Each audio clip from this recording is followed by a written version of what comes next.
398페이지 요한계시록 1장 4절부터 오늘은 8절까지 같이 읽기로 하겠습니다. 요한은 아시아에 있는 7교회에 편지하노니 이제도 계시고 전에도 계시고 장차 오실 이와 그 보좌 앞에 7영과 또 충성된 정인으로 죽은 자들 가운데서 먼저 나시고 땅의 임금들의 머리가 되신 예수 그리스도로 말미암아 은혜와 평강이 너희에게 있기를 원하노라.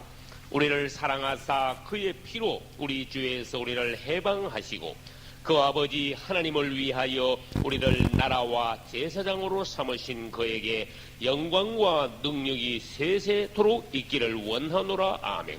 볼지어다 구름을 타고 오시리라. 각인의 눈이 그를 보겠고 그를 찌른 자들도 볼 터이요 땅에 있는 모든 족속이 그를 인하여 애곡하리니 그러하리라. 아멘. 주 하나님이 가라사대 나는 알파와 오메가라. 이제도 있고 전에도 있었고 장차 올 자요 전능한 자라 하시더라. 아멘. 할렐루야. 오늘은 우리 주일 오후 예배 요한계시록을 보는 중에 두 번째 왔습니다.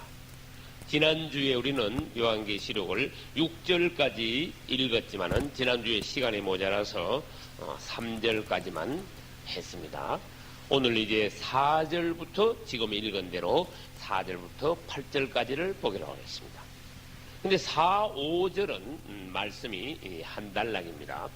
4, 5절에는 우리 예수님이 어떠한 분이신가에 관하여서 지난주에 우리가 한 것과 같이 주님이 어떤 분인가에 대해서 말씀을 하셨는데 4, 5절에 주님의 다른 이름이 주님이 또 어떤 분이신가 하는 데 대해서 5가지나 있어요. 여러분은 찾을 수 있겠습니까? 4, 5절에 주님이 어떤 분이신가? 첫째, 주님은 4절에서 이제도 계시고 전에도 계시고 장차 오실 이다 이랬어요. 장차 오실 이, 이것은 오늘 말씀의 주제입니다. 두 번째, 주님은 그 보좌 앞에 있는 7영이다 그랬어요. 근데 이것이 주님이 어떻게 7영이냐? 이것은 굉장히 대단히 특이한 말씀입니다. 사복음서에서는 이런 개념이 전혀 없기 때문에. 영은, 하나님의 성령은 영이시고 예수님은 예수님이시고 하나님은 아버지는 따로이시고 그런 개념이 우리에게 있기 때문에 우리 예수님을 보고 7영이다 이러면 뭐 예수님 어떻게 7영이냐? 영은 따로 있고 예수님 따로 아니냐? 이런 개념을 갖기가 쉽지만은 그분은 부활하심으로써 하나님의 생명 주시는 영이 됐어요. 이제 주님은 이제는 영이시다. 무슨 영이다? 살려주는 영, 다른 말로 해서 생명 주는 영이 되셨어요. 그래서 그분은 그 영이시다. 두 번째 이름이 뭐죠? 7영이다. 7영은 그냥 우리 주님은 그냥 영이셨었는데 7영이란 말은 실배로 강화된 주님의 영. 우리 7영 설명하려고 무슨 그림을 전에 보여드렸죠? 성막의 금등대. 금등대는 이렇게 줄기는 한 줄기로 올라오지만은 위에 가서 가지가 갈라지는 7가지로 갈라져서 금등대 하나에 등잔은 7개나 있어요. 그래서 그것을 우리는 7영의 예표다 이렇게 말을 할 수가 있습니다. 아무튼 우리 주님은 영이십니다. 그것도 강화되신 영, 7영. 스가랴서 가면은요, 이 돌에 7눈이 있다. 돌은 우리 예수님을 상징하고 7눈이 있다. 그래서 7눈, 7영, 7등잔 이게 다 이제 관주로 말하면은 꿰을 수 있는 거예요. 같은 말씀, 같은 내용이. 그 다음에 세 번째, 5절 봅시다. 또 충성된 정인이다. 우리 예수님에 따른 이름이 5절에는 충성된 정인이다. 그 다음에 죽은 자들 가운데서 먼저 나십니다. 이것을 다른 말로 하면은 부활의 뭐다? 부활의 뭐? 첫열매다 이렇게 말할 수 있어요. 우리 주님은 부활의 첫열매입니다. 죽었다가 살아나신 분 중에서는 우리 주님이 가장 첫 번째 먼저 나신 부활의 첫열매다 그런 뜻이에요. 그 다음에 5번째 보겠습니다. 우리 예수님은 어떤 분이신가? 5절 중간에 땅의 임금들의 머리가 되신 예수. 그래서 우리 예수님은 다른 이름이 땅의 임금들의 머리다. 이것을 꼭 다른 말로 할 것 같으면요, 왕 중의 왕이요 만주의 주시다. 이렇게 다른 말로 바꿀 수가 있습니다. 이런 예수님은 우리가 이렇게 다양한 예수님의 이름을 우리가 알수록 그분이 어떤 분이시구나, 그분이 무엇을 하시는 분이시구나, 그분은 그렇게 단순하시거나 그분은 그렇게 얕지 않으신 분, 오묘하신 분, 놀라우신 분, 다양하신 분, 그런 분이심을, 우리 주님이 얼마나 좋으신 분이심을 우리가 다시 이 말씀을 통해서 알 수 있습니다. 그분이 어떻게 하셨는가 봐요. 5절 끝부분에 보면은 우리를 사랑하사 그의 피로 우리 죄에서 우리를 해방하셨다. 여기서 이제 5절 끝부분에서는 예수의 피가 나옵니다. 그분은 자기 피로 우리를 죄에서 해방하셨다. 다시 말합니다. 옛날에 죄를 지면 사람들이 하나님의 법으로 말하면 죄의 삭선 뭐다? 죄 지면 사람은 죽어야 돼. 죽는단 말은 지옥 가야 되는 거예요, 죄 지는 사람. 그러나 우리 하나님은 예수 그리스도를 믿음으로 우리 하나님의 백성들이 된 사랑하는 하나님의 자녀들에게 주님은 살 길을 말해 주셨습니다. 양이 대신 죽는 대신. 돈도 외상을 딴 사람이 대신 갚을 수 있듯이 죄도 대신 갚는 그런 법을 하나님이 만들어 놓으셔가지고, 죄는 내가 졌지만은 양이 대신 죽음으로써 내 죄가 사함받는 그러한 놀라운 은혜를 주님이 은혜의 법을 만들어 놓으셨어요. 그래서 우리가 죄는 졌지만은 양이 대신 죽는. 그래서 여기서 양은 우리 예수님을 예표합니다. 이제 유월절 양, 또 속죄 양, 생추, 이제 구약시대 때 드려진 모든 그 하나님 앞에서의 짐승 제사, 그 피제사 드린 모든 희생 제물들은 예수님을 예표합니다. 우리 예수님은 우리 죄를 위하여 그분 자신이 피를 흘리셔서 죽으심으로써 그분의 자신이 피를 흘리셨습니다. 그 피는 뭐냐? 아무 의미 없는 피가 아니라 그 피가 죄의 값이. 피 흘림이 없이는 사함이 없느니라. 그런 말씀이 히브리서에 있습니다. 그분은 아무튼 대신할 수 있는 법이 있다 그랬습니다. 우리가 죄를 졌지만은 피는 그분이 흘리셨어요. 그분의 피는 놀라운 피입니다. 하나님의 피입니다. 할렐루야. 하나님이 피를 다 가지고 이 땅에 오셨어요. 사람의 모습으로. 하나님의 피라는 것은 이건 보통 단어가 아닙니다. 사람 피하고 다르다. 짐승 피하고 다르다. 왜? 그분의 피 안에는 죄가 없는 피다 그런 뜻이에요. 예수 피. 그래서 다른 말로 주님의 피를 오혈이다 이렇게도 말을 합니다.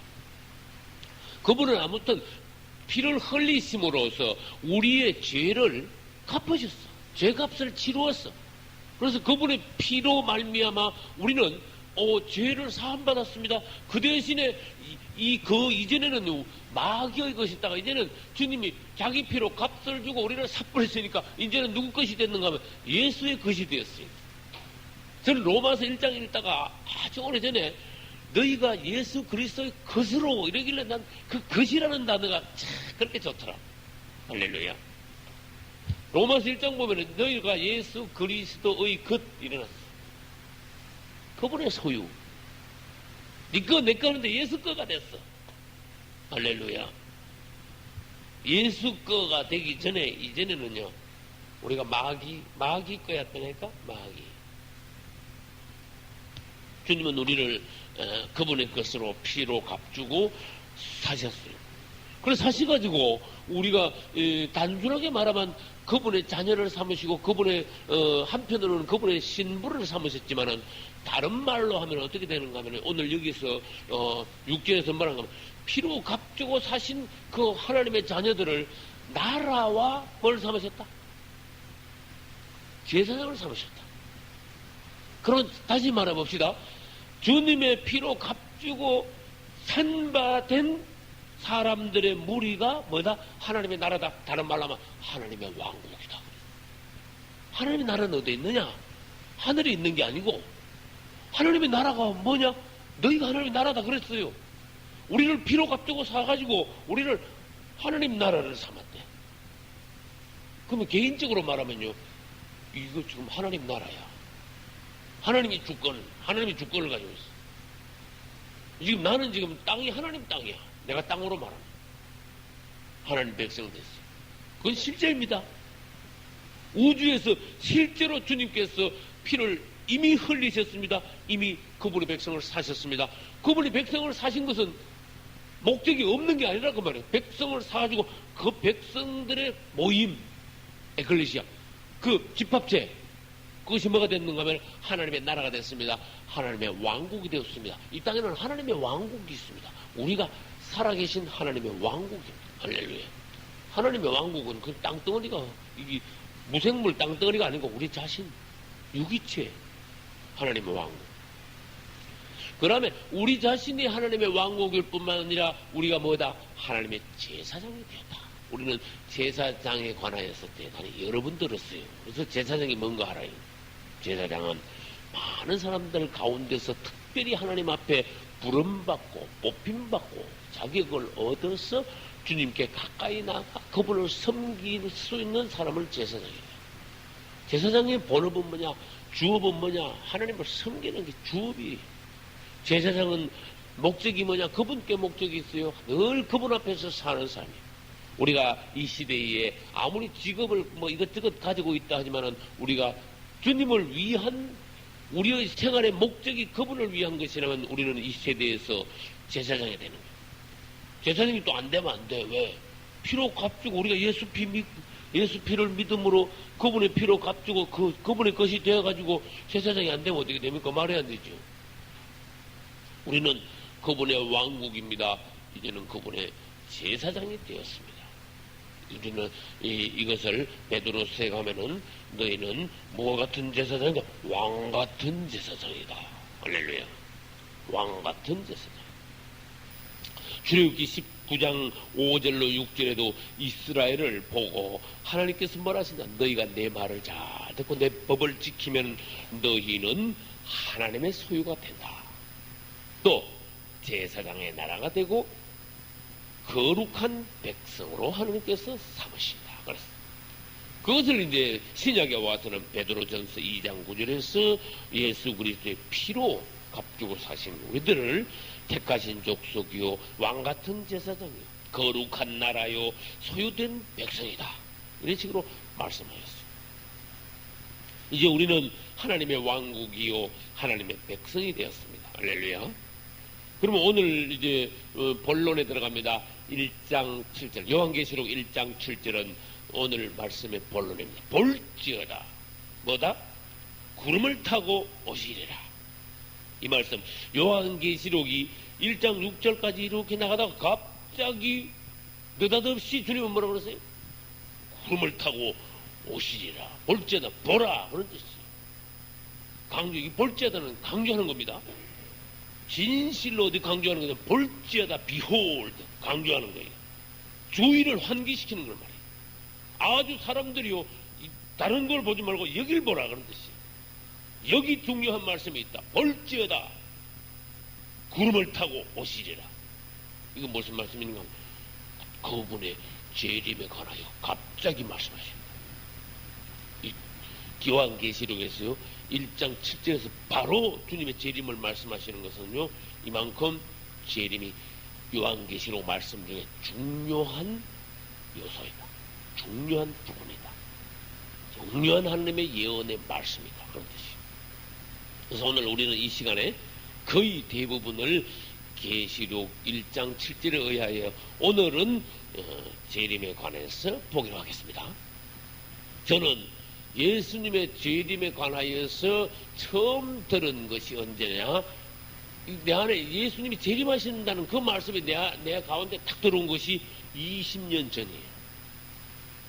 그게 1985년이니까 20년이 조금 안 돼서 20년에서 몇 달 못 지내고 1985년에 내가 신학교를 갔는데 그때 최요일이라는 신학교 교수 목사님이 최요일 교수님이 그분이 이게 공부 시간에 말씀을 하시다가 예수님의 그 재림에 관한 어떤 옛날 글씨 막 이렇게 옛날에는 인쇄술이 막 조잡해가지고 손으로 막 이래 써가지고 막 복사를 하면요 아주 조잡해. 지금은 컴퓨터가 깨끗하게 잘 나오지만 막 글씨도 잘 안 보이는 글씨 막 아주 교수님인데 글씨도 되게 못 썼더라고. 막 꼬불꼬불해가지고 무슨 글씨인지 못 알아보고 복사를 했는데 복사도 품질도 엉망이고. 근데 그 내용이 뭐냐? 예수님의 죄이름에 관하여서 목록을 타타닥 적어놨어. 근데 그때 내가 지금 생각하면요, 내가 나서 그때 막 제일 뜨거웠던 것 같아. 예수님이 재림하신다니까 내가 막 얼마나 놀랍고 막 기대가 되고 신기하고 막 뜨거워지는 거야 내 안에서. 사람이 막 불구덩이 들어가지고 막 어떻게 할 줄 모를 정도로 막 불이 타더라고 내가. 그래가지고 그때부터요 주님의 재림이 막 기대가 되면서 알고 싶고 막 놀랍고 막 아주 신기하고 생각할수록 주님이 다시 오신다니. 그래서 성경을 연구하기 시작하고 책을 사가지고 또 자꾸 들여다보기 시작하고 그러면서 그 갈급한 심령이 하나하나 풀리고 주님의 재림에 관한 마지막 때 종말에 관한 어떤 말씀들이 나에게 주님께서 나에게 이렇게 하나하나 주시면서 내가 갈증이 해소되고 뭔가 주님의 재림에 관하여 종말론에 관하여서 이렇게 조금씩 보여가기 시작했어요. 그때 주님 나한테 그렇게 뜨겁게 하신 것은 주님의 뜻이 계셨어요. 내가 그 말을 듣고도 다른 학생들은 그 당시에 다른 신학생들은 어쩌지 난 그 느낌을 몰라요. 다른 학생들. 나는 기가 막혔어. 그렇게 뜨거운 걸 주신 것은 맛을 그만큼 보여주셨기 때문에 내가 그에 대해서 관심을 갖고 말씀을 연구하게 됐단 말이에요. 주님이 저에게 주신 은혜라고 생각합니다. 할렐루야. 그래서 그동안 벌써 20년이 지났어요. 근데 볼지어다 구름을 타고 오신다. 내가 아무리 생각해도 이야 앞으로 사람이 이 땅에 사는 동안에 가장 놀라운 사건은 그리스도 재림이다. 나는 이 확신이 딱 오더라고. 이거보다 더 놀라운 사건이 세상에 어디 있겠냐고 말. 그분이 오신다는 거야.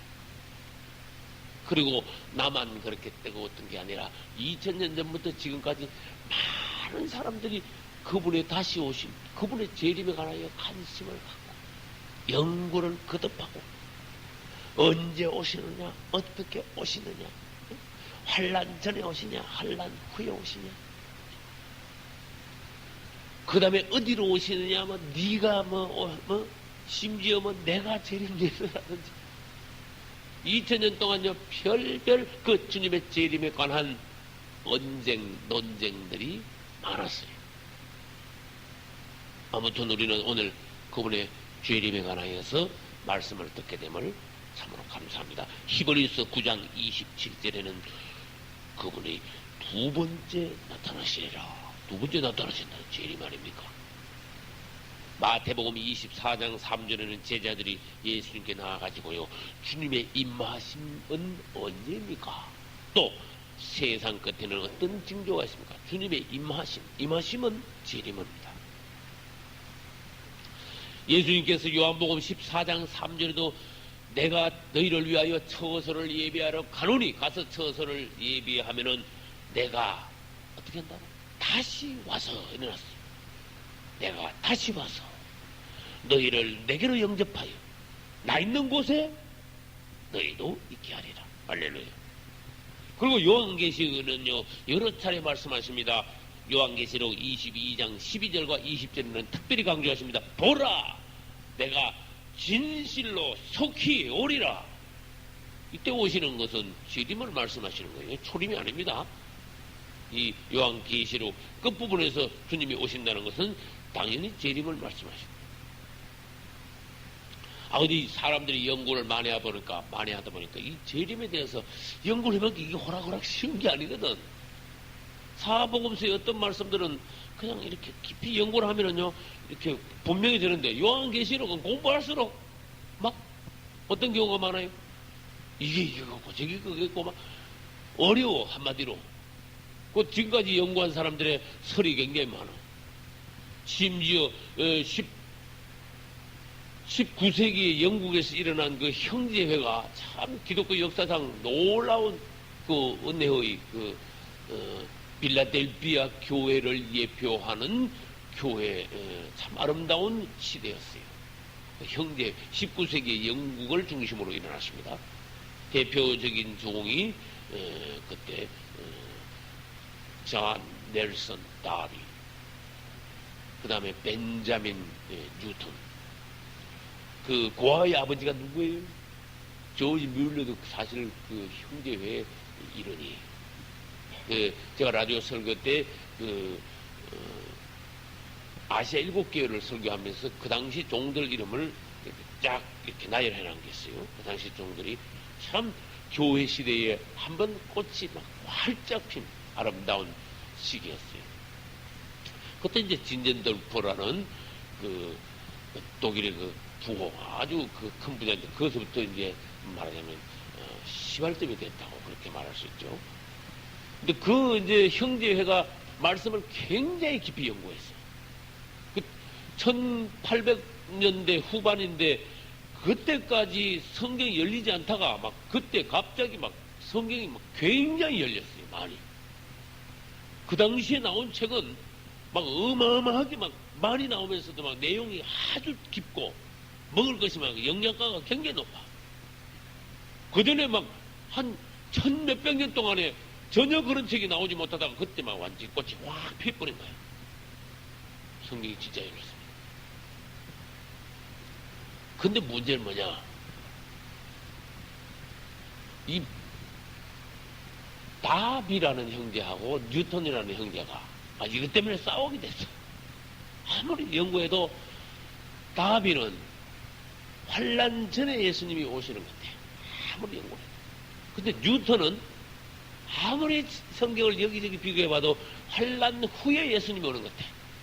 그러다가 같이 형제에 있으면서도 이 주님의 재림의 문제, 시기의 문제, 교리적인 문제 때문에 이 논쟁이 벌어져가지고 싸움이 벌어져가지고 나중에 막 두 파로 갈라져 버렸어. 그럼 넌 너대로 모이고 난 내대로 모이고 같이 설교를 한 사람이 하고 또 한 사람한테 뭐 정반대되는 설교를 자꾸 하다 보니까 안 되겠다. 갈라져 버렸어. 그 아름답던 형제회가 빌라델비아 교회의 그 예표되는 그 형제회가 예수님의 재림 문제 때문에 오만 두 동가리 나버렸어요. 그 이후에 두 동가리뿐만 아니라 두 동가리가 네 동가리가 되고 네 동가리 여덟 동가리가 되고 이래서 핵분열식으로 계속 하다가 수백 개가 갈라졌대. 파가 수백 개를 갈라져가지고 지금 막 흐지부지하게 돼버렸다. 예수님의 재림 문제가 그만큼 민감한 거다. 그러면은 예수님이 재림 문제에 있다가 이제 시기나 이런 것은 보기로 하고, 예수님이 재림하시는 목적이 뭔지 한번 생각해봐요. 예수님은 왜 재림하십니까?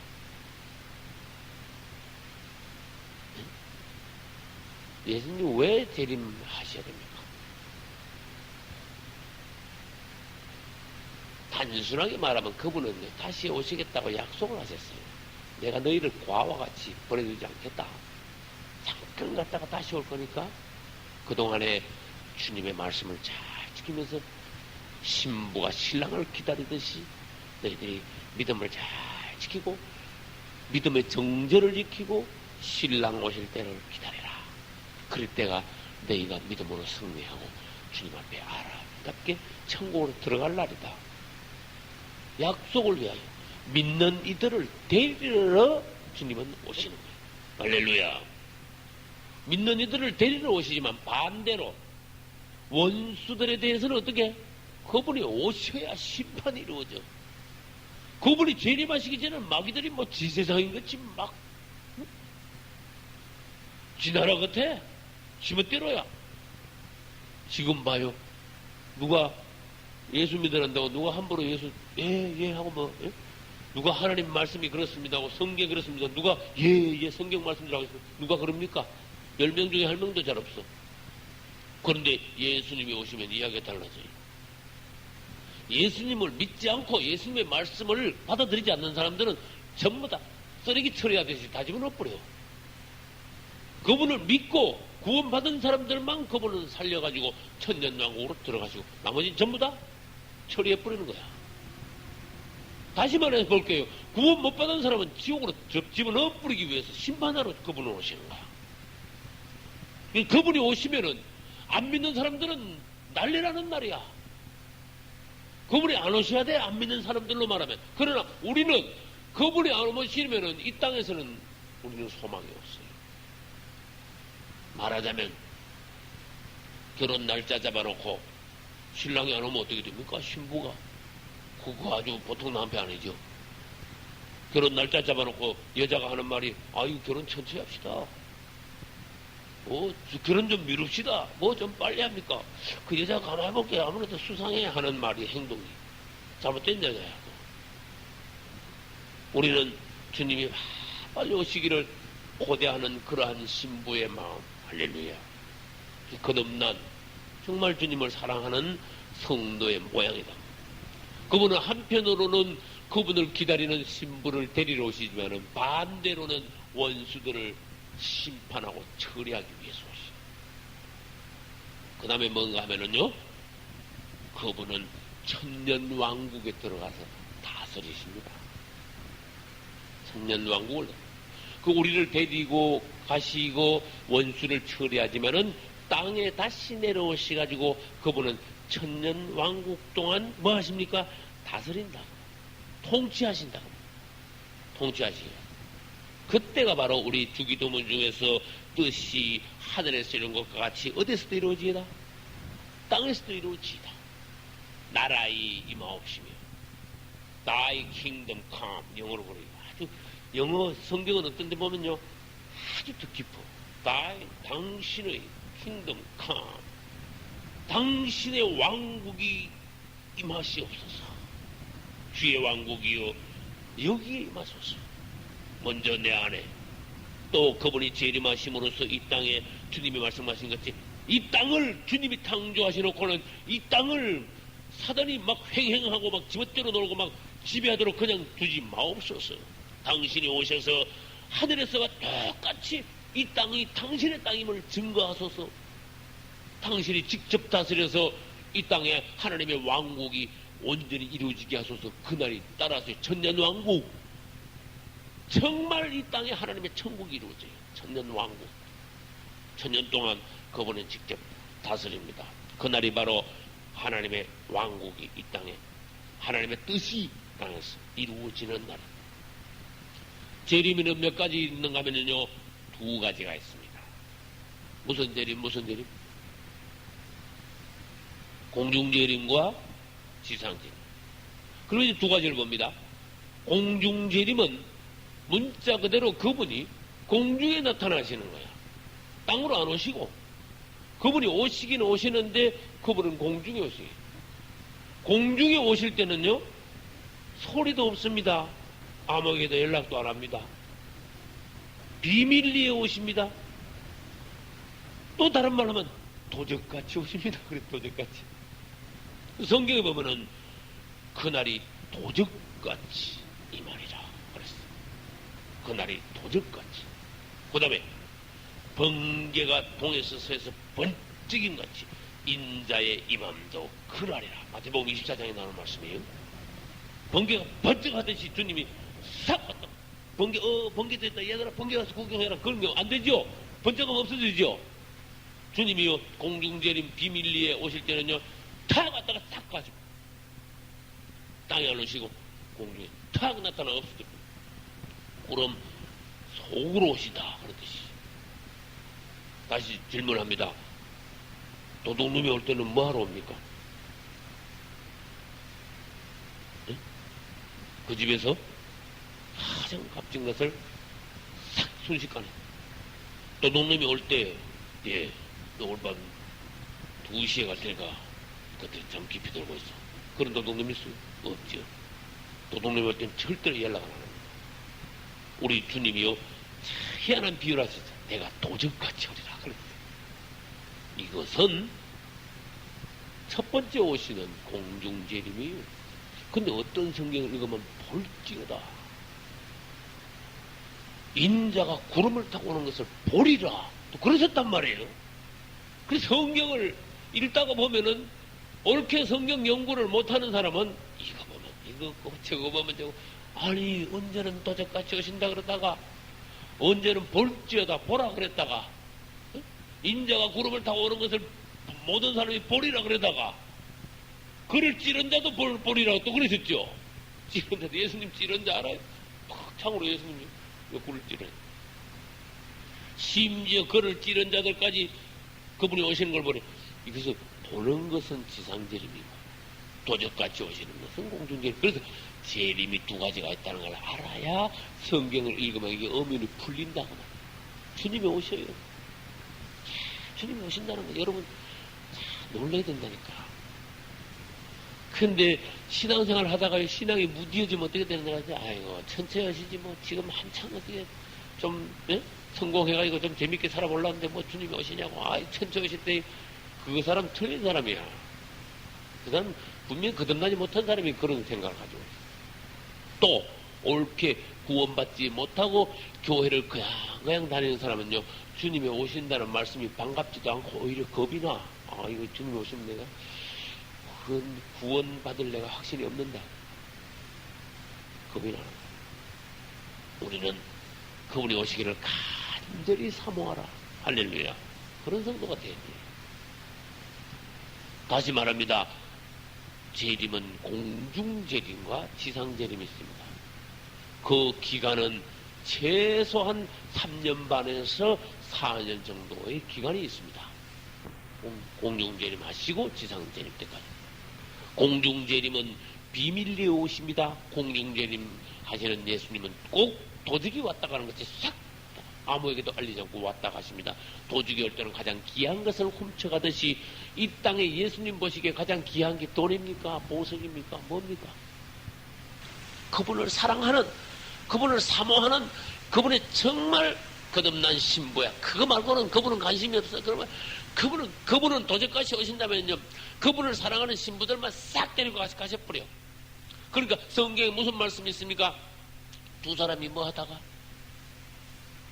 맷돌 갈다가 한 사람은 한 사람은 데려가물, 한 사람은 버려두물, 또 두 사람이 밭을 갈다가 또 잠을 자다가 뭐 노래도 있죠. 복음성가도 그죠? 우리는 조심해야 돼요. 어떤 사람 다 같이 맷돌 갈다가 똑같이 맷돌 갈다가 막 한 사람은 휙 가버리고 한 사람은 툭 남아있고. 이거 정말 그때 가봐요. 남아있는 사람이 어떻게 되는지 아세요? 지옥 가는 거야. 생각을 해봐요. 주님이 오셔서 데려갔는데 너는 나한테 보물이 아니야. 난 너 가져가봐야 소용이 없어. 안 가져가. 왜? 내가 보기에 그분이 보배를 줄 알으면 그분도 나 보기에 보배를 줄 않은 거야. 네? 여러분, 그분이 정말 보배스럽습니까? 최고입니까? 정말 사랑합니까?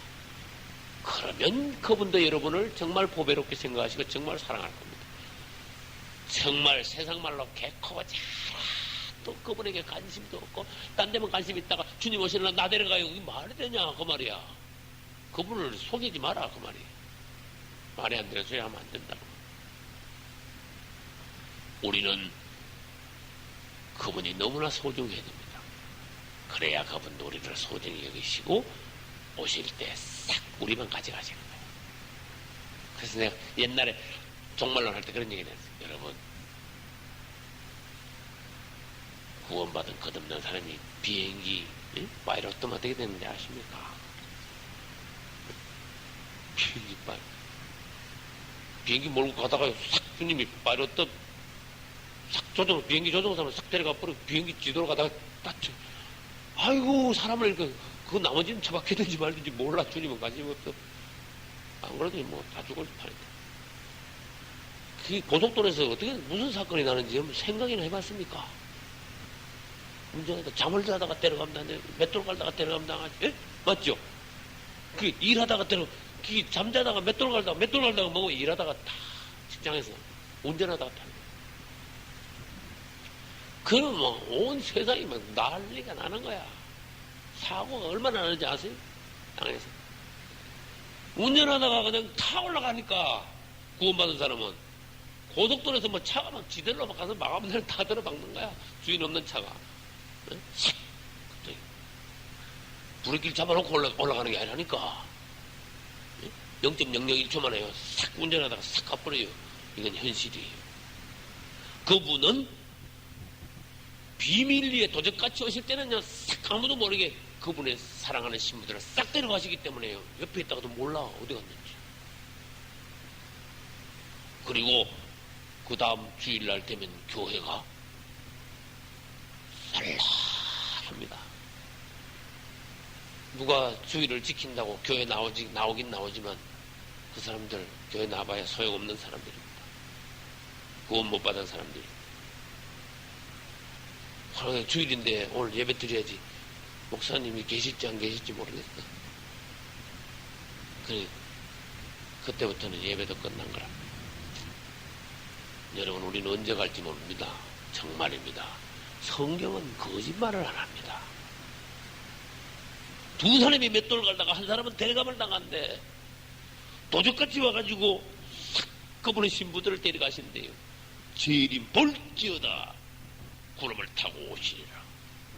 이 말을 우리는 어떻게 받아들여야 되냐 그 말이에요. 아이 내 죽고 난 뒤에 뭐 우리 뒤에 뭐 참 이때다가 오시겠지. 안 그럴걸. 그날이 갑자기 우리 아이벤자에게 해산의 고통이 받듯이 갑자기 그날이 임하면 결단코 피하지 못하리라. 안전하다 평안하다 할 그때에 그날이 갑자기 온다 그랬어요.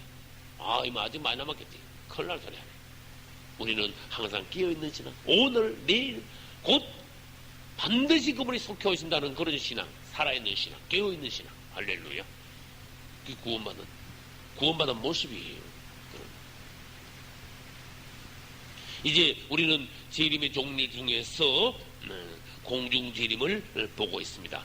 데살로니가 5장 1절로 2절은 그분이 도적같이 오신다 그랬어요. 그러나 도적같이 오시지만 우리에게는 영 안에서 뭔가 지적을 하셔. 뭔가 감을 주셔. 할렐루야. 뭔가 감을 주셔. 우리에게는 느낌이 있어. 그분이 오실 때 되면 우리 영 안에서 그분이 아무튼 연락이 와. 막 뜨거운 연락이 와요. 감동이 와요. 그럼 우리가 준비되게 한다고. 그러나 거듭나지 못하고 깨어있지 않은 성도들은요, 감각이 없어요. 영적으로 말하면요, 잠에 취해있어. 느낌이 없어. 몰라요. 자다 깨보면요, 일은 다 끝난 거야. 없어져 버렸어. 그리고 마태복음 24장 27절에는 그분이 번개같이 오신다. 번개처럼. 그래서 아까 말씀드렸죠. 24장 40절로 43절에 보면은 이런 사람 저 사람 두 사람 중 한 사람은 데려가심을 당하고 한 사람은 버려둠을 당하신다. 그 다음에 고린도전서 15장 51절로 52절에는 영 안에서 뭔가 느낌이 있습니다. 거기서는요, 이 사람의 육신적인 귀로 들을 수 있는 나팔 소리도 뒤에 나겠지만요, 처음 나팔 소리는요, 영 안에서 나팔 소리. 할렐루야. 그분의 소리. 영 안에서 뜨겁게 감동, 주시는 감동, 느낌. 그래서 저는 그걸 비유했어요. 지진 나면요, 쥐새끼들이 뭔지 알아? 다 도망가잖아요, 다 도망가. 지진 나기 굉장히 오래전에 그 근방에 있는 쥐는 100리, 200리 맞고 다 도망가 버려요. 얼마나 땅속에서 어마어마한 소리가 나니까. 근데 사람들은 몰라, 그걸. 지가 다 도망가도 우리는 뭡니까? 주님이 오시기 전에 영 안에서 깨어있는 성도들은 엄청난 진동, 감동이 우리에게 온다. 그러니까 준비하지 않을 수가 없어요. 딴 데 신경 쓸 수가 없다고 말이에요. 그리고 영 안에서 나팔 소리가 납니다. 그분이 오실 때 죽은 자들이 다 공중재림하실 때 살아나게 되어 있습니다. 그때는 언제냐? 연월 일시는 모르지만은 성경을 연구해 본 결과 성도의 환란이 끝날 지점에 딱 주님이 우리를 데리러 오시는 거예요. 성도의 환란이 끝나는 지점. 다시 말합니다. 그분이 공중 재림하심으로써 성도들이 이 땅에서 환란이 끝난다. 그리고 난 뒤에 이제는 우리는 올라가고 이 땅에는 그렇게 구원받지 못한 사람만 남아있죠. 그 남아있는 사람들을 처리, 심판, 정리하시는 것이 대환란이다. 대환란. 그래서 오늘 말씀 중에 중요한 게 뭐냐? 재림에는 두 가지가 있다. 또 뭐에도 두 가지가 있다. 환란에도 두 가지가 있다. 성도의 환란과 대환란. 재림도 두 가지가 있지만 환란도 두 가지. 요걸 알면요 성경이 하나하나 풀려나가는 거야 이제. 재림에는 공중재림과 지상재림이 있고 환란에는 먼저 앞에는 성도의 환란이고 뒤에는 대환란, 불신자들의 환란, 대환란. 그럼 또 다시 말해볼게요. 성도의 환란이 끝나고 난 뒤에 주님은 성도의 환란 때 믿음을 잘 지킨 성도들을 데려가셔야 되잖아요. 이제 합격했으니까. 그렇게 그분이 신부를 데려가시기 위해서 공중에 오셔가지고요. 그분의 신부들만 싹 데려가십니다. 그러면 어떻게 됩니까? 땅에는 뭐만 남았다 그랬어요? 불신자들만 남았죠. 땅에 있는 불신자들을 심판하는 것이 대환란이죠. 대환란도 끝나면 이제는 그분은 데려가신 신부들을 데리고 반대로 도로 땅으로 내려오시고 따라서 지상재림. 그러면 이제 정리가 됩니다. 성도의 환란이 끝나고 공중재림하심으로 우리 성도들을 데려가시고 그 다음에 대환란 기간 동안 우리는 하늘에서 혼인잔치를 해. 예수님과 같이. 신부를 데려가셨으니까 잔치를 하셔야지. 이게 혼인잔치를 하는 동안에 땅에서는요, 대환란이야. 그래서 이제 나중에 배웁니다. 뒤에 땅에 있는 자들은 화가 있어야 한다. 왜 세 번 말씀하신지 알겠죠? 철저한 화다. 주님이 한 번만 화라 그래도 진짜 화인데 주님이 막 성경에다가 화를 세 번이나 말씀하셨어요. 철저하게 땅의 대환란, 땅에 남아있는 자들은 화다. 그 땅에 남아있으면 안 되는 거야. 처음에 성도들의 환란은 주님이 우리를 다루심, 시험하심, 연단하심. 네가 정말 환란 중에서도 나를 버리지 않느냐? 그분이 신부들을 달아보시는 거예요. 점검하시는 거예요. 믿습니다. 그냥 싹 데려가는 게 아니라 정말로 위기에 딱 성도의 환란에 딱 집어넣어 보는 거야. 그러면 다 드러나 버려요. 가짜는 확 추리져 버려요. 그러고 난 뒤에는 이제 데려가시죠. 이 대환란 기간 동안에는요 볼 거 없습니다. 막 사그리 하나님께서 화로 내리시고 그 다음에 뭡니까? 이 땅에 이제 땅에 남아있던 사람들을 다 처리하고 난 뒤에 주님은 내려오시는데 그 대환란 끝에 성도들을 데리고 지상으로 재림하시는 거다.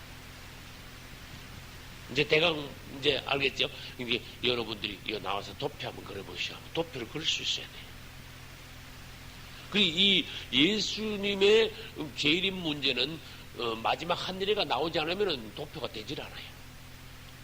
다니엘서 9장에 보면은 71회 중 이 세상 가장 마지막 하면은 그 특이한 기간 7년이라는 기간이 있다. 우리 종말론에서 그걸 여러 번 배웠단 말이야. 그것을 무슨 일이라 한다? 마지막 한일회라 그런다. 한일회는 일주일 7일이 아니라 몇 년이다? 7년을 말한다. 한일회는 7년이다.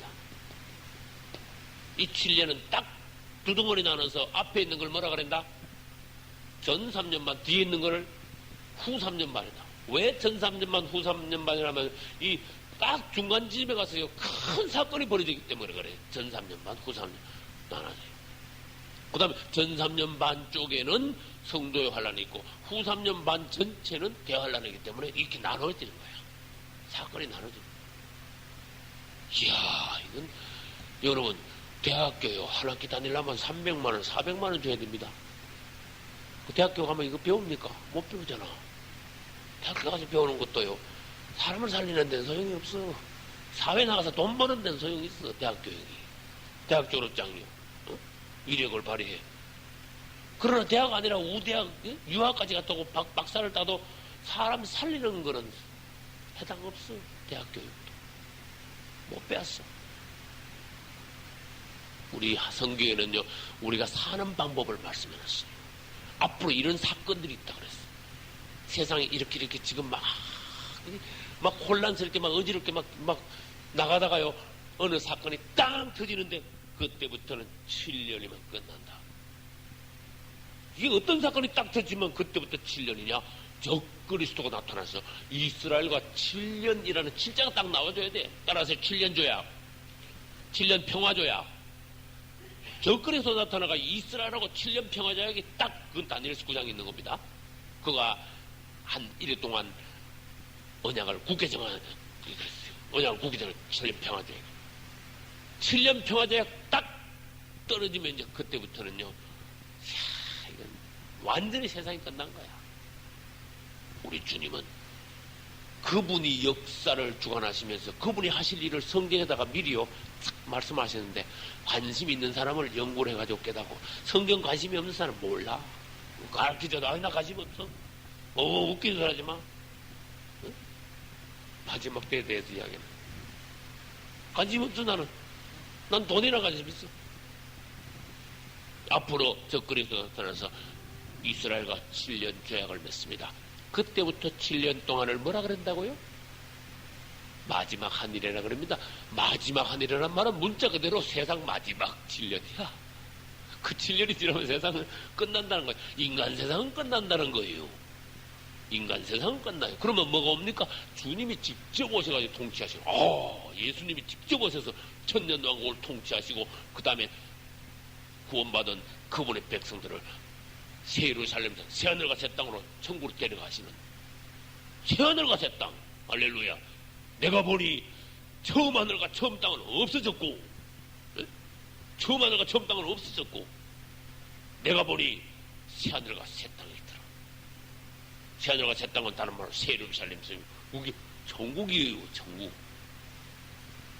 이제 7년, 이 마지막 7년을 가지고 우리는 마지막 한 1이라 그러는데, 조약을 딱 맺고요, 이 3년 반 딱 되면 적그리스도가 조약을 확 뒤져버린다. 그 3년 반, 전 3년 반, 앞부분에 있는 3년 반 동안 우리는요, 예수 믿는다는 그거 하나 때문에 적그리스도하고는 완전히 이제는 그건 마귀 사탄이거든. 적그리스도하고는 완전히 우리는 적이 되는 거야. 그래서 그때 우리가 뭐 합니까? 믿음을 지키기 위해서 사드락과 또 메삭과 또 아벤노와 같이 어디로 들어가야 돼? 7배로 단 풀무로 들어가야 돼. 7배 7년. 성경이 우연히 없단 말이야. 숫자가 7배로 달군 그 풀무불에 들어가는 7년 대환란 중에 앞부분에 있는 성도의 환란으로 들어가는 거야. 그러나 믿음을 지키니까 사드락 메삭 아벤노가 머리카락도 하나 안 탔어. 주님 뭘 보이십니까? 믿음을 지켜라. 아무도 너희 머리카락도 하나 손 못 댄다. 풀무불 들어가서 안 죽은 것 같은 너희들도 하나님이 지켜주시리라. 할렐루야. 그때는요, 진짜 지도자 잘 만나야 돼. 지도자. 내가 전에 그랬죠. 어떤 목사님이 내 종말론을 듣고, 목사님, 나 우리 자식들한테 유언을 남길래 너희들 마지막 때 되면 이영 목사한테 가라. 유언장을 쓴다 그래. 근데 그 말 들을 게 얼마나 웃었는데, 목사님한테도 하나님 말씀하실 거고, 우리는 그때요, 도회지 못 살아. 그때 시골교회가 그때 한번 마지막으로 한번 말을 하는 거야. 그래서 우리는 그 마지막 때를, 우리 대에 주님 오실 때, 다음 때 오실 때, 그 다음 때 오실 때 우리는 몰라요. 나는 몰라. 그러나 나 한 가지 확신할 수 있어. 그분은 곧 오신다 그랬어. 이건 뭐 누가 뭐라 그래도 그분은 곧 오신다 그랬어. 보라, 내가 진실로 속히 오리라. 속히가 언젠데? 그건 몰라. 그분은 속히 오신다 그랬어. 나 그것만 누가 말해도, 누구한테 말해도 난 그건 확신할 수 있어. 그분은 속히 오셔. 어떤 사람 보기 느린 거냐? 그 느린 게 아닐걸. 주님 그랬어. 어떤 사람 보기에는 주님이 오신 것이 꼭 드린 것이 보인다. 그러나 주님이 오시고 나면 알 것이다. 드디어 온 게 아니라 깜짝 놀라. 왜? 너무 빨리 오시니까 깜짝 놀랄 정도로 그분은 빨리 오신 거다. 그때 가봐라 그랬어. 우리는 전 3년 반 동안 성도의 환란을 통과합니다. 그러면 성도의 환란을 통과하고 난 뒤에 그분은요, 알짜를 전부 다 알았어. 잘 견딘 알짜들. 그 알짜들을 데리러 오시기 위하여서 공중에 그분은요, 탁 나타나셔요. 구름이. 그 전 3년 반, 이것좀 시작하자마자 바로 성도의 환란이 아닙니다. 이래 있다가 어느 시기 가면요, 성도의 환란이 시작돼요. 표 안 받는 사람들 어떻게 매매를 못하게 할 때 그때부터 환란이 시작되는 거예요. 성도의 환란. 그래 막 가다가 이제 전 3년 반 이제 끝나기 직전에 주님이 오셔가지고요, 성도들을 싹 데려가시는 거예요. 공중 재림과 동시에 성도들의 휴거가 이루어진 거예요. 그 다음부터는 우리는 뭐 끝났어 다. 그분 앞에 들림 올라가면 그 다음부터는 사실은 공부 안 해도 돼. 그러나 성경은 그 다음 이야기도 말씀해놨어요. 그 다음에는 이 땅에서 뭐가 있다고요? 대환란이다. 인간 쓰레기들을 막 확 다 죽여버려. 그것을 우리 요한계시록에서 배우자 그 말이야. 앞으로 어떤 사건이 어떻게 되는가. 하나님의 말씀이 정말로 이게 사실같이 들리느냐, 받아들이느냐, 아니면 이거 뭐 허구한 거냐, 못 믿겠냐, 네가 판단해라. 이 말씀이 사실 같다면은 이 성경 말씀을 하나님의 살아계신 말씀으로 너희가 받아들인다면 대비하라. 깨어있는 성도들 하나님의 말씀을 잘 받는 그러한 하나님의 자녀들에게는 미리 앞으로 될 일을 내가 보여주고 대비하게 하고 경고하노라. 세상에 휩쓸려가지 말고 세상 것을 사랑하지 말고 주님의 나타나심을, 두 번째 오심을 간절히 사모하면서 성도의 믿음 생활을 잘하라. 내가 그날 구원을 받게 되리라. 이제 막 땅에서 막 대환란이 있는 동안 우리는 위에서 뭐 한다 그랬어요? 공중혼인잔치. 대환란이 언젠가 끝날 거 아니야? 3년 반 지나면은. 아무튼 그러면 그분은요, 우리를 데리고 밑으로 막 싹 내려오셔. 땅으로 내려오셔. 그것을 가지고 따라서 지상대림. 내려올 때 우리는 그냥 내려오는 게 아니라 그 당시 내려올 당시는 하나님의 군대가 돼. 그리스도의 군대. 그래가지고 그분과 이 적그리스도 군대하고 예루살렘에서 만나 싸워. 적그리스도 군대가 막 주님의 입에서 나오는 막 이한 칼로 막 확 박살이 나버려. 그래가지고 우리 주님은 적그리스도 군대를 정리하시고 이 땅에 천년왕국을 건설하시는 거예요. 그래서 다른 말로 하면 천년왕국은 신혼여행이에요. 위에서 혼인잔치하고 밑으로 내려왔으니까 혼인잔치하고 혼인잔치 있던 공중을 떠났으니까 뭐예요? 신혼여행에 들어가는 거야. 그래서 우리 주님과 우리는 신혼여행을 몇 년 동안 합니까? 네? 1000년 동안 신혼여행이야. 막 얼마나 막 꿈같이 달콤한지 막 1000년이 며칠 같다? 하루같이 뭐 휙 다 지나가 버려. 1000년이면 하루같이 뭐 아주 꿈같은 1000년이면 하루같이 뭐 싹 지나가 버려. 그러고 난 뒤에 백보자 심판을 통해 가지고 우리는 믿으니까 심판을 통과합니다. 이제 둘째 부활이 여기 있어. 예수 안 믿고 죽은 자를 다 살려가지고 그분이 백보자 심판을 통해서 밑에서 둘째 부활에 올라온 사람도 밑으로 돌아 내려가야 돼. 맞죠? 우리는 어떻게 돼요? 혼인잔치에서 통과해가지고 지상에 가서 천년왕국 통과하고 천국으로 올라갑니다. 이렇게 갈라집니다. 그분의 재림이 있어야 이 우주는 마무리가 되는 겁니다. 그분이 오시지 않으면 막 난장판 같은 이 세상이 그냥 막 법도 없고 막 지멋대로 하는 이 세상이 막 그냥 나가. 마귀가 임금 노릇하는 이 세상. 그래서 우리 주님의 재림은 반드시 있어야, 오셔야 하며 그분은 꼭 속히 오셔야 하는 참 우리가 소망하는 우리의 목적, 믿는 목적인 그런 것이 바로 예수 그리스도의 재림인 겁니다. 할렐루야. 이제 지상재림은 비밀리에 오시지 않습니다. 진짜 지상재림할 때는 모든 사람이 다 보게 와요. 그래서 그때 주님이 하신 말씀이 볼지어다 구름을 타고 오시리라. 그를 찌른 자도 그를 볼 터이요. 땅에 있는 모든 족속이 그를 인하여, 땅에 있는 모든 족속이 무슨 말인지 아시는 분? 땅에 있느냐 아니고 땅에 남아있는, 뭐 못되고 휴거 못되고 땅에 남아있던 모든 족속이 예수님이 오실 날은 막 그날 심판받고 지옥 들어가는 죽는 날이야. 그러니까 막 애곡하리니 그러하리라 그랬어. 그러니까 이 두 번째 지상재림은요, 모든 사람들이 볼 수 있게 공개적으로 오십니다. 그럼 질문합니다. 그분이 지상에 내려오신다는데 어디로 내려오시는가? 그렇지. 예루살렘 동쪽에 보면은 감람산이라는 조그마한 산, 언덕 비슷한 산이 있어요. 그래서 올리브 마운틴이라 그래. 감람산이라 그래. 우리나라 말로 하면은. 그 감람산으로 내려오신다. 왜 감람산으로 내려오신지 아시는 분? 그렇죠.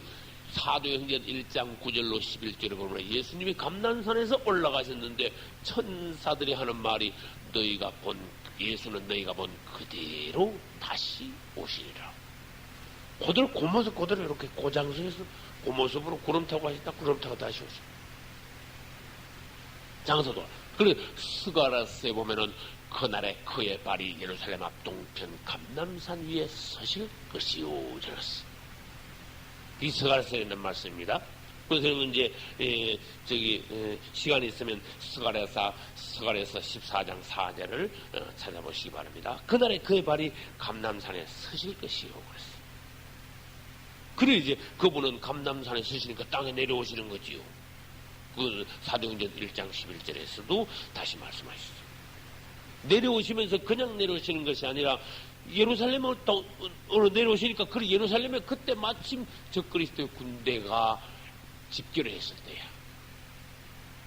그때 적그리스도 군대하고 예수님 군대하고 만나가지고 예수님은 요한계시록 19장 다음에 우리 배우겠죠. 요한계시록 19장 11절 이하에 보면은 내려오시면서 예수님이 사단의 군대하고 싸워가지고 사단의 군대를 전멸시키는. 그리고 난 뒤에 이제 어디 들어가죠? 천년왕국에 들어가시죠. 구약의 7 절기와 예수님의 재림과 어떤 절기가 상관이 있습니까? 7 절기가 뭐 뭔지 아시는 분? 첫째, 유월절. 둘째, 무교절. 셋째, 초실절. 넷째, 오순절. 다섯째, 나팔절. 그 다음에 아니요, 속죄일. 그 다음에 장막절. 이게 7가지 이스라엘의 7대 절기야. 이거 말고 절기는 있습니다. 하다못해 불임절이라도 그것도 절기입니다. 다른 절기도 있지만은 이스라엘의 7대 절기는 지금 적어놓은 이거 7가지. 이 중에는 6월절은 예수님이 십자가 죽으심을 예표하는 거고, 그렇죠? 십자가 죽으심. 무교절은 예수님이 평생 혼가루 같은 그러한 흠없는 인생을 사신 예수. 초실절은요, 초실. 예수님이 첫 번째 부활하셨죠. 예수님이 부활하시면서 예수님이 또 성령으로 오신절날 성령으로 강림하셨죠. 이게 추수한 영적 추수가 그때 이루어진 거야. 오순절날 성령 강림. 나팔절이 바로 뭡니까? 예수님이 재림과 강림된 거예요. 나팔절.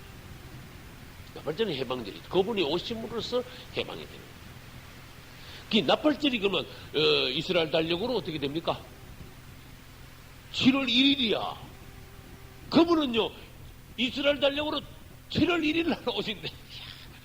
날짜가 나와버렸어. 공부하다 보면은.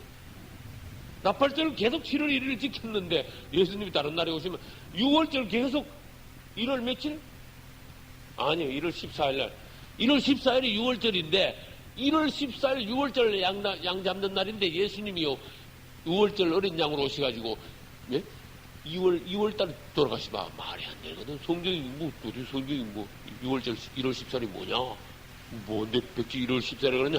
그분이 그날 돌아가셔야 돼. 그래야 성경이 이루어질 말이 되는 거예요. 그 다른 건 전부 다 예수님 진짜 6월절 날 진짜 돌아가셨습니다. 맞죠? 그분은 진짜 초실절 6월절 지나서 안식일 바로 다음날 초실절입니다. 초실절 날 그분은 부활하셨어요. 그 다음에 그분은 진짜 초실절로부터 50일 되는 날 성령으로 강림하셨어요. 다 맞았어. 구약 절기하고. 그게 나팔절 날 안 오시면 안 돼.